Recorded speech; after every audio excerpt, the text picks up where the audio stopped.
Transform Don't Trash NYC is a campaign to transform the commercial waste industry in the city. In coordination with South Bronx Unite and New York Lawyers for the Public Interest, they conducted a 2016 impact report and discovered the South Bronx recorded the highest number of trash trucks of any borough in the city. 304 trucks per hour, almost half of which were commercial waste trucks. That's one commercial waste truck every 24 seconds. To me, it's like any other racism, right? If it's geared towards an ethnicity, if there's unequal treatment because of your race, or if you're receiving some type of inadequate service because of your race or because of your economic status, then that's a problem.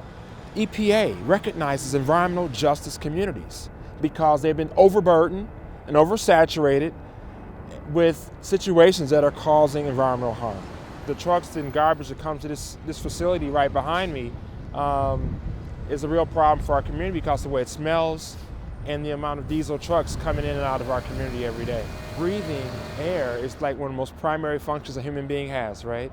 Our history with this issue really dates back to the 1990s when the city closed its only landfill. In the place of that closed landfill, we got a very haphazard, privatized system where solid waste is exported from the city to other states via diesel trucks primarily.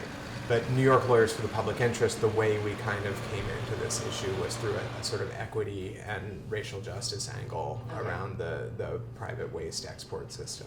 A waste transfer station is a location where garbage comes in from being picked up on the street or the sidewalk in front of your home to a facility that maybe sorts it or packages it up and put it either on another truck or a train or on a barge or what have you, and transports it to somewhere for its permanent placement. Where these transfer stations and truck yards are concentrated, there are huge concerns with asthma rates and public health issues.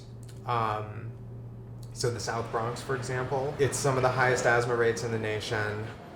A health study by the South Bronx Environmental Health Team reported that the death from asthma is 3 times higher in the South Bronx than the national average. You know, it's a real fight every day just to survive here in New York City, of course, for everyone. But here in the South Bronx, it's a life or death situation because we're battling something that most people in New York City don't have to fight. And that's just for the ability to breathe fresh air. And that's something our children is fighting every day. We don't need to concentrate, 14 transfer stations in one low-income community. That's not a normal scenario. And that should not be the way any community lives.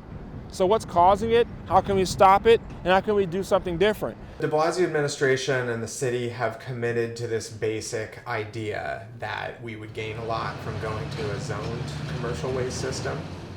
On the residential side, they've committed to completing the solid waste management plan and building these barge and rail facilities to reduce trucks.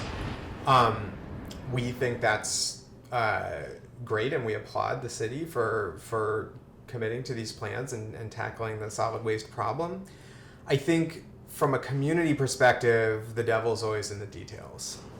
In August, 6 city council members endorsed de Blasio's plan to reduce commercial waste impacts in low-income communities like the South Bronx, Queens, and some areas of Brooklyn. Both Justin and Mychal have been working towards this new plan for nearly 5 years. We want to make sure there's a system that recycles more, a system that has less trucks crisscrossing the entire city and inefficiently polluting. I think the seeds of change are being planted by everything we do and on all the actions that are taking place when we're out there, making public hearings or creating plans for alternative actions for positive change. I think we're making a difference. And the more people come together and coalesce and building coalition to create change in this community, it's a win.